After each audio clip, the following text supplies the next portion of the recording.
এ পর্যন্ত বাংলাদেশ সহ পৃথিবীর বিভিন্ন দেশে ইসকনকে জঙ্গি সংগঠন নামে আখ্যায়িত করা হয়েছে। ইতিমধ্যে সেই ইসকনের জঙ্গি সংগঠনের হাতে বাংলাদেশের চট্টগ্রামের সরকারি আইনজীবী সাইফুল ইসলাম আলিফকে হত্যা করা হয়। সেই ঘটনার পর থেকে বাংলাদেশে আবারও শুরু হয় ইসকন নিষিদ্ধের দাবিতে আন্দোলনের পর আন্দোলন।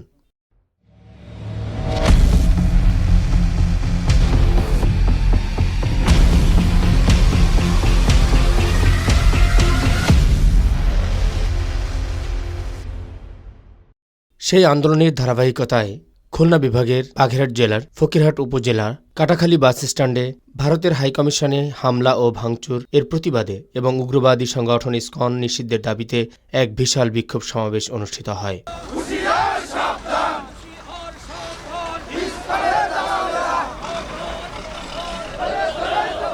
উক্ত সমাবেশে উপস্থিত ছিলেন বাগেরহাট জেলা বিএনপির সিনিয়র আহ্বায়ক শেখ কামরুল ইসলাম গোরা, ফকিরহাট থানা বিএনপি যুগ্ম আহ্বায়ক শেখ গোলাম মুস্তফা, ফকিরহাট উপজেলা যুবদলের যুগ্ম আহ্বায়ক মোদাসের মল্লিক, থানা মহিলা দলের সাধারণ সম্পাদক নূরজাহান খাতুন, পিলজং ইউনিয়ন বিএনপির আহ্বায়ক সাজ্জাদ হোসেন নান্নু। উপস্থিত ছিলেন সদস্য সচিব খলিলুর রহমান, যুগ্ম আহ্বায়ক জুয়েল হাওলাদার।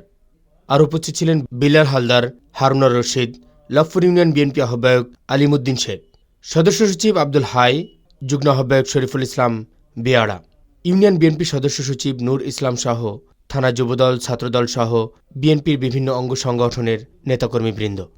উক্ত বিক্ষোভ সমাবেশে বক্তব্য রাখেন ফকিরহাট থানা বিএনপির যুগ্ম আহ্বায়ক শেখ গোলাম মুস্তফা। ভারতের এজেন্ট হাসিনার বিরুদ্ধে আমাদের রুখে দাঁড়াতে হবে কি, অতএব সবাই একসঙ্গে মিলে আওয়াজ তুলতে হবে। হাসিনার স্থানে এই দেশে আর কোনোদিনও হবে না। অতএব আওয়ামী লীগ এবং হাসিনা যেখানে আছে তাদের বিতাড়িত করতে হবে। উক্ত সমাবেশে আরও বক্তব্য রাখেন বাগেরহাট জেলা বিএনপি সিনিয়র আহ্বায়ক শেখ কামরুল ইসলাম গোরা ভাই। আসসালামু আলাইকুম। প্রিয় এলাকাবাসী, আমরা আজকে এখানে বিক্ষোভ মিছিল শেষে পথসভায় সমবেত হয়েছি। আমরা লক্ষ্য করছি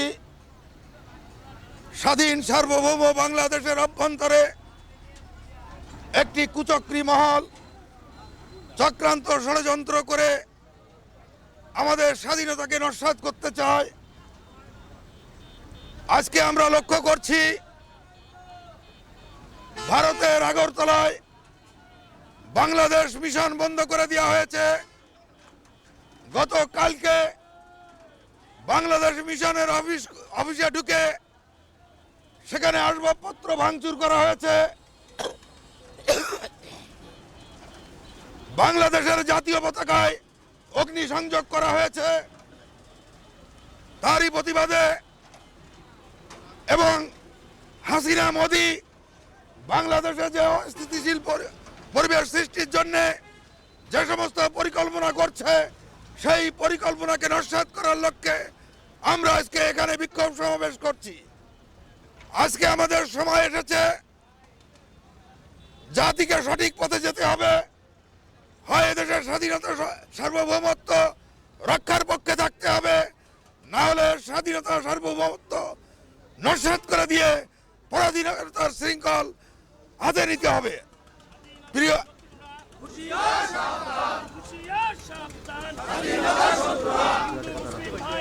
বলো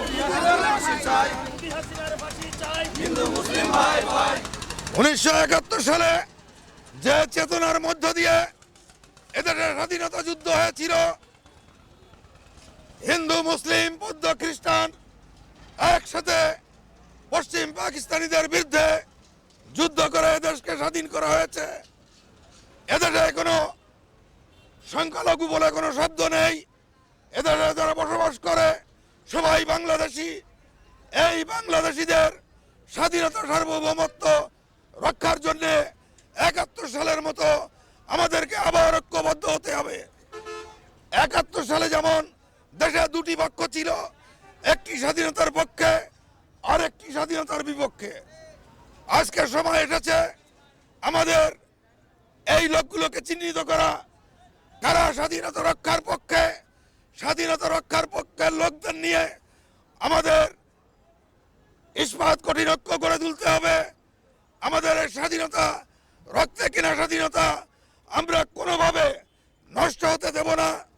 আজকে ভারতের সংগঠন ইসকনের বিভিন্ন শাখা বাংলাদেশে হয়েছে।